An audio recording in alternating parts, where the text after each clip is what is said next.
What's up guys? So since wala nang problema yung kotse natin, so mag-beach naman tayo nga guys. So ayun, gusto ko lang sabihin sa inyo na i-test natin to. Kasi yung battery ko ngayon is 3 years old na, and maraming nag-review nito. And actually medyo nahihirapan na rin siya. Nararamdaman ko na medyo hindi na ganun kaganda yung starting nito. So sabi nila, maganda daw. Actually tinry ko siya sa motor ko. And sa motor ko, ang ganda ng result. Actually, maganda. Kumbaga yung button ng pag-start, 'di ba? Parang gagana mo yun para mag-start. XRM yung motor ko. Lumakas yung niya, yung redondo. Kaya mas mabilis na siya mag-start ngayon because of this. So since na-verify ko na sa motor ko, and yung battery nito is 3 years old na and mahina na. Ayun. So lalagay ko to bago tayo pumunta sa Brismar. Also, ito, lalagay ko rin pala to. Ano ba to? Fuel injector cleaner. Ayun, para lang panglinis lang siya, additives sa gasolina. Actually guys, itong sasabihin ko sa inyo, lahat ng additives sa gasolina, yung itong mga ganitong klase, lahat yan is maganda, which is nakakatulong. Mainit on lang natin, nakakatulong siya sa engine natin kasi ang mga purpose ng mga ganito is to clean. Ang masama lang na yung mga additives, yung nilalagay sa yung sa engine oil, ano ba isa, yung transmission oil, medyo hindi ko nare-recommend na maglagay ng additives dun. So yun lang. Siguro why not, hindi ko alam, parang it doesn't feel right to have parang additives to engine oils. Baka kasi yun makasama sa, marami kasing dinadaanan yung engine oil, like dumidikit yan sa rubber, dumidikit yan sa hindi natin ganun kakabisado. What if yung additives, anong behavior niya sa mainit, 'di ba? Ano yung behavior niya sa malamig? So hindi ko trusted yung mga ganun eh. Pero eto, ayan, ayun, lalagay natin to, and ayun, we'll see kung may difference ba siya. Kung wala naman, okay lang. O kung malinis man yung, wala talaga tayong proper dito, pero ang dami nagsabi maganda daw siya. So yeah, Motion, made from Singapore. Kung gusto niyo nito, nasa dito lang, nasa basket. Tapos ito rin nandito sa basket. Tapos pag uwi ko galing beach, sabihin ko sa inyo kung maganda ba siya or pangit. Pakita ko na rin sa inyo yung beach. Okay? Bye. Akala ko si dala ni ate. Hindi ko na nadala yung tripod ko. May remote. So meron kaming kamatis. Sexy mo dyan. Meron kaming ano ba tawag dito? Shanghai naman. Toblerone. Lapit mo. Yan, Kisses, Hershey's. Ang ganda nung kuha. Uy, Adidas! Ay, sorry. Daya nito, kumakain no. May anak. Ang daya. Huling-huli sa camera oh. Uy, may isda. May gunggong. May gunggong. Gusto nyo ng ganitong...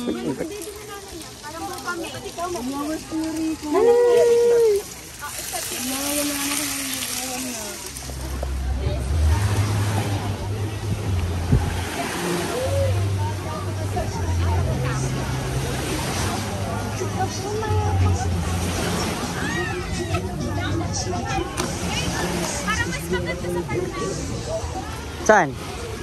Ayan. Ano ba? Ay, parang mas maganda dito Pero lang mo yung na nakatingin, tapos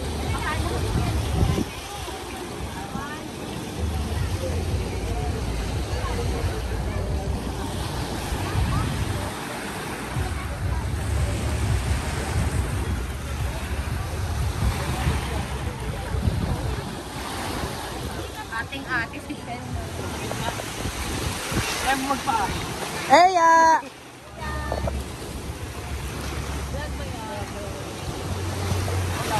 Hey! Ito ang ano namin. Ang MVP ng ML. Si Gray.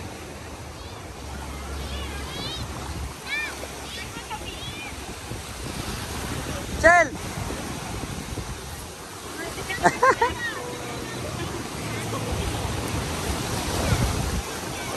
Patay na kay Andre, oh. Durog na. Ay, nakahawak na lang. Teka lang. Abi, di ba yan? Ay, di, kala ko picture. Kasi ito mag-relax. Ginanong ko ba hindi? Ah, sige, picture din. 1, 2, apat kayo. 1, 2, and 3. One more. Isa pa. 1, 2, 3. 4.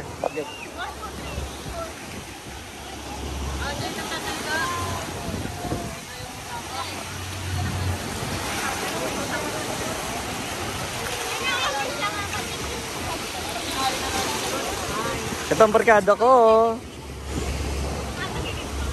Ay! Ay! Ay!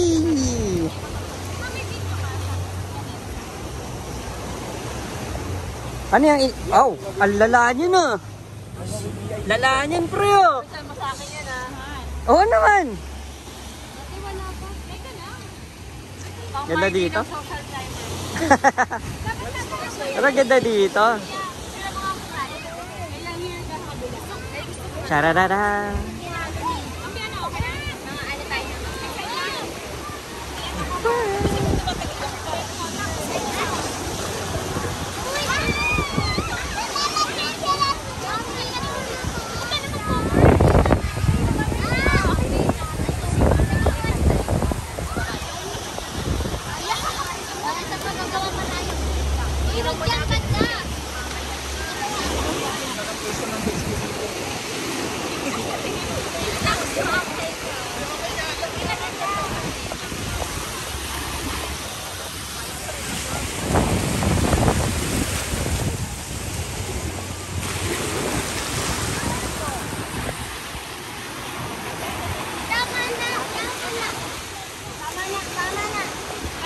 For 3 house.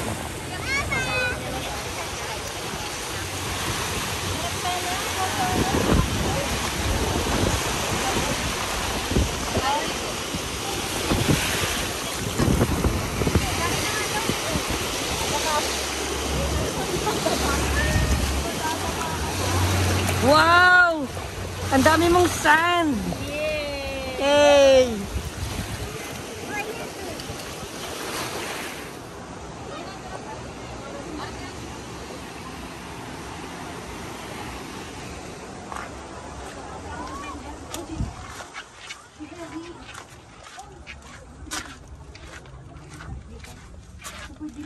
Ang dilim. May flash ka ba dyan? Oh no, hindi ko na on yung flash. Ikaw mag-flash. Flash mo. How? Ooh. Paano i-off yung flash ng ano? Ng... Pardon? Super dilim. Kung na rin nagpa-play, i-off ko yung flash. Hindi ko wala. Stig, may adventure dito sa Batangas. Sige, mauna ka. Ayun na. Pero ang galing lang. Cool, di ba? Pero ang lamig sa loob, no? Mapuno. Tapos yun na, another resort extension. Tara, dito tayo, walang tao. Hindi tayo mag-tiktok. Yun. Anong yun?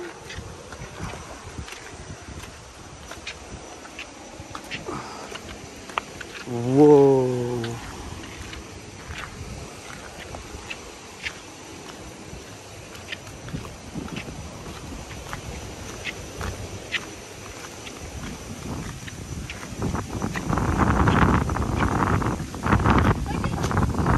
Pwede yan.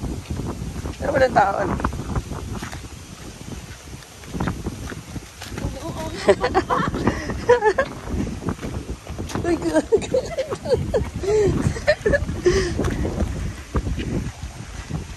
Yeah.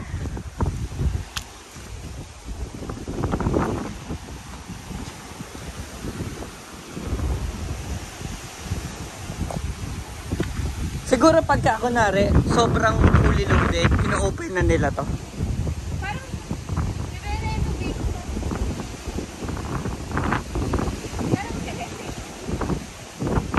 Oo, parang hindi pa siya done.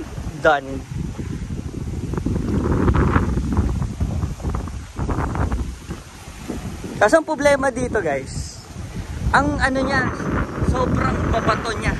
As in mabato. Okay, so ito kami Brisamar. So ayan.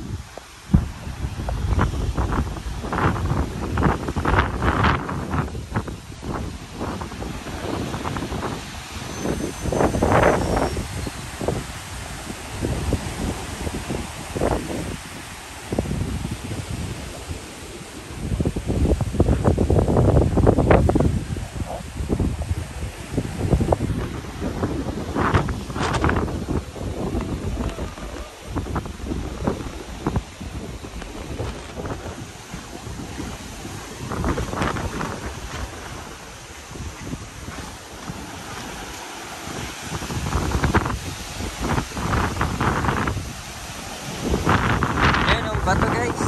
Pero ano, malinis yung dagat, pero bato. Actually yung bato niya, kahit nasa malalim ka na, panay bato, walang sand. Pero ang ganda.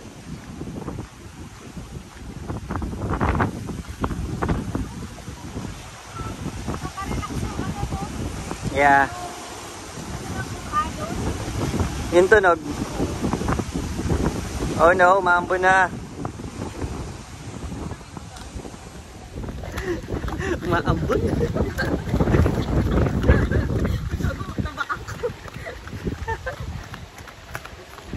Ano kami, naabutan kami ng ambon. Pababa, sige, takbo ka, pababa. So ayun guys, finally at nasa bahay na tayo. And ayun, ano ba masasabi ko dun? So sa beach guys,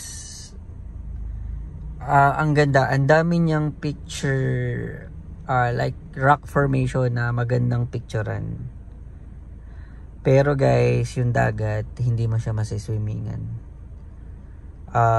Bakit? Kasi guys, yung beach niya guys, mabato.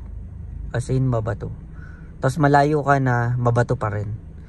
Kumbaga, ano guys, yung buong beach, babato. As in, mabato. Hindi kayo mapag-swimming. Kung gusto nyo magpicturean lang, go. Pero hindi kayo mapag-swimming. Meron pala itong swimming pool, guys. Yung swimming pool naman, ang kinagandahan dun, guys, sa swimming pool, tubig dagat ang ginamit dun sa tubig ng swimming pool. Which is, syempre, walang bakteriyang, bakteriyang mabubuhay. So, kung may sakit yung kaswimming mo, hindi ka mahahawaan unless ubuhan ka sa mukha or sa bibig or malanghap mo yung abon niya. Pero kung may sakit siya, hindi siya magta-travel through water because yung water ng swimming pool is dagat. Ayan tubig dagat. So, yeah. Safe siyang langoyan. Pero yung dagat itself, hindi ka makakapag-swimming, guys. Kahit malayo ka na hanggang tuhod lang. Tapos, yeah, sobrang bato guys. Mag-aqua shoes kayo kung pupunta kayo. Pero hindi siya ideal for gusto nyo magbabad sa dagat, na nakatayo lang sa dagat, ganun, kwentuhan with friends. Ang bato talaga guys Tsaka delikado. Pare, ang tutulis pa ng bato. Basta guys, hindi kayo makapag-swimming sa dagat, panay bato. Lahat bato. Wala kayong tatapakang sand. Yun lang. Yung sand lang yung nasa shore. Pero yung from shore to tubig, wala. Pag naglakad ka na doon, yung mismong pag may tubig na, may bato na doon. Yung bato ba parang semento guys Parang basta. Ayun. Kumbaga kung gusto nyong picturean, ang daming spot for pictures, ang gaganda. Tapos kung sa sandyo lang paglalaruin yung bata, good siya. Pero kung gusto nyo magbabad sa dagat para mag-swimming kayo, para magkantuhan kayo dun, not recommended kasi panay bato siya, magsusugat-sugat talaga yung paa nyo. Yun lang guys. Hindi ko nga alam ba't ko binablog tong video eh. Cars lang dapat eh. Pero baka naman kasi wala na kayong magawa sa kotse nyo at sobrang ganda na ng kotse nyo. Travel nyo naman yan guys. Yun lang. Sige guys, thanks for watching and see you in my next video. Ayun nga pala guys, before I close this video, nasubukan ko pala yung yung battery na putik, wala dito hindi ko dala eh, na ibaba ko na. Yung battery guys ng ano ba yun? Yung battery water, yung kulay blue. Basta nandito sa video na to. Effective, sobrang ganda ng starting ko. Lumakas yung starting ko, guys. Lumakas yung battery, gumanda yung performance. Kasi syempre, pag malakas yung battery mo, maganda rin performance ng kotse nyo. Totoong may kinalaman yun. Okay? So, ang ganda nun, guys. Pero yung fuel injector cleaner ng Motion, hindi ko alam eh. Hindi ko naramdaman kung hindi ko alam eh. Wala namang pagbabago. Siguro maganda rin kasi yung condition ng makina o alaga din. Na walang changes. Hindi ko lumakas sa hatak. Lumakas yung hatak niya guys. Pero feeling ko sa battery galing yung lakas ng hatak eh. Hindi sa effective yung blue water. Ako nagsabi. Pero yung fuel injected, pero good din siya kasi nakakalinis nga. Parang cleaning detergent siya eh, ng fuel natin. So, ayun lang guys. Nandito lang sa link yung kung gusto nyo bumili ng dalawang yun. I recommended after 2 years maglagay na kayo ng battery water na kulay blue. After ng after ng warranty nyo, lagay na kayo. Ang ganda niya, promise, ang ganda niya. Na-restore niya talaga yung lakas, yung power, yung kick ng battery, yung lakas ng ng battery niya na ibalik niya, ramdam ko. And pag kasi nag-start ako medyo, alam mo yung ramdam ko na mahina, pero ngayon ang lakas, good siya. Good na good siya guys, yung battery water. Yun lang guys. Thank you for watching and see you in my next video guys. Bye!